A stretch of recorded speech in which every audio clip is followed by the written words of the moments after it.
دیکھا آپ نے صحابہ کرام کے اندر، بلال حبشی غلام تھے، عمر فاروق سردار تھے. واقعات آپ کے سامنے نا برادران اسلام.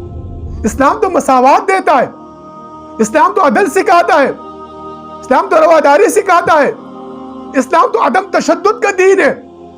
اسلام تو درندگی کا نہیں ہے. یہ مذہبی درندگی اسلام میں نہیں ہے. یہ مذہبی درندگی تو یہودیوں میں تھی جو انبیاء کرام کو شہید کیا کرتے تھے. یہ درندگی ان میں تھی جو مذہبی رہنماؤں کو شہید کیا کرتے تھے. یہ مذہبی درندگی کے جو روایات ہے، یہ روایات اسلام کی نہیں ہے. یہ تہذیبوں کے ٹکراؤ میں ہم کو کہاں پر لا کے کھڑا کر دیا گیا ہے. اس تہذیبوں کے ٹکراؤ سے نکلنے کا حل آئیے قرآن کی طرف. ہر نماز پڑھنے والے اہدنا الصراط المستقیم کی طرف آئیے.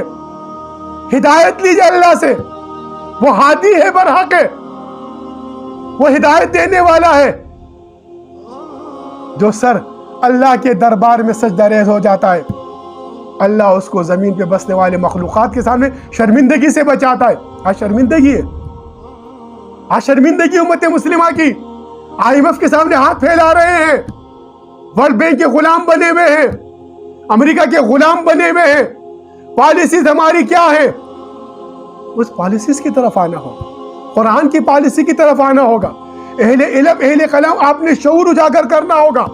یہ جو آج معاشرے کے اندر یہ شعور نہیں ہے، یہ جو سیاست جو سیاہ ہے، جو سیاہ کاری چل رہی ہے، جو ریاکاری چل رہی ہے، جو دکھلاوا چل رہا ہے، جو تذلیل چل رہی ہے، جو تضحیک انسانیت چل رہی ہے، جو حضور نبی کریم صلی اللہ علیہ وسلم کے مقابلے میں اپنے لیڈروں کو لا کے کھڑا کرے ہوئے.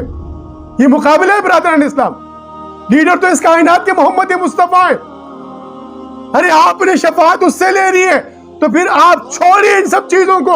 آئیے شفیع المذنبین کی طرف. اے گناہ گار امت، آؤ شفیع المذنبین کی طرف آؤ.